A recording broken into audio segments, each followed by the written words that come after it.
في آخر كام يوم بس ناس كتيرة بدأت تشتكي من دور برد غريب بينتشر بسرعة ومتعب أكتر من المعتاد، ومع الانتشار بدأت كلمات تقيلة تظهر زي مثلا سلالة جديدة، تحذير عالمي، وفي اللي وصلها لكوفيد 25. بس قبل ما القلق يسبقك تعال نفهم الحكاية صح.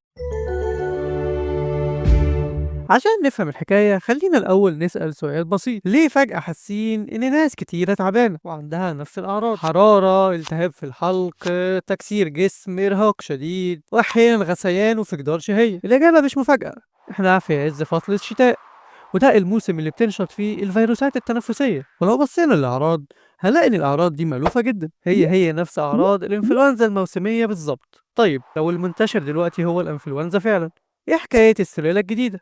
والتحذير العالمي حسب منظمة الصحة العالمية بيقولوا إنهم رصدوا سلالة جديدة من فيروس الإنفلونزا AH3N2 المعروفة بالسلالة كي في أكتر من 30 دولة حول العالم. بس ده تطور طبيعي لسلالة موجودة من الإنفلونزا، مش فيروس جديد ومش كورونا ولا حتى وباء غامض. عشان كده منظمة الصحة العالمية اكتفت بس بالتحذير والرصد المستمر، وطبعا تحديث تركيبة لقاحات الإنفلونزا السنوية. طيب هل الكلام ده معناه خطر علينا؟ وايه اللي لازم نعمله لحمايه نفسنا من الانفلونزا؟ الخبر اللي يطمنك ده مش خطر ولا حاجه، لانها في الاول والاخر انفلونزا لحد دلوقتي على الاقل، وطرق الحمايه بسيطه جدا ومعروفه اكيد. اهمها غسل الايدين باستمرار، الصابون بيشتغل على غلاف الفيروس الدهني ويدمره وبيقتل الفيروس المنتشر حوالينا وبالتالي يحمينا منه، وارتداء الكمامه في الاماكن المزدحمه، وانك تحافظ على مسافة بينك وبين اي شخص مصاب، ده معناه مفيش احضان ولا حتى سلام. واخيرا التطعيم السنوي ضد الانفلونزا، الفاكسين. ولو انت حاسس انك تعبان حاليا او عندك اعراض الانفلونزا، السؤال اللي بيجيلك على طول: هل اخد مضاد حيوي؟ الجواب القصير والسهل: لا، مش لازم.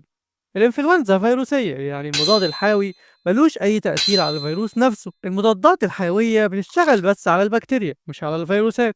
استخدام المضاد الحيوي من غير داعي ممكن يضر البكتيريا المفيدة في جسمك أو حتى يخلي جسمك أضعف، وطبعا هيساهم في ظهور مقاومة للمضادات الحيوية. عشان كده لو انت مصاب بالانفلونزا خلي بالك من الراحة، اشرب سوائل كتير، ممكن تاخد باراسيتامول لتخفيف الحرارة والألم، وطبعا تراقب نفسك لو في اي اعراض خطيره ظهرت. طيب ايه الفئات المعرضه للخطر اكتر بسبب السلاله دي؟ طبعا كبار السن فوق 65 سنه، والاطفال اقل من سنتين، واكيد الحوامل وكل اللي عندهم امراض مزمنه.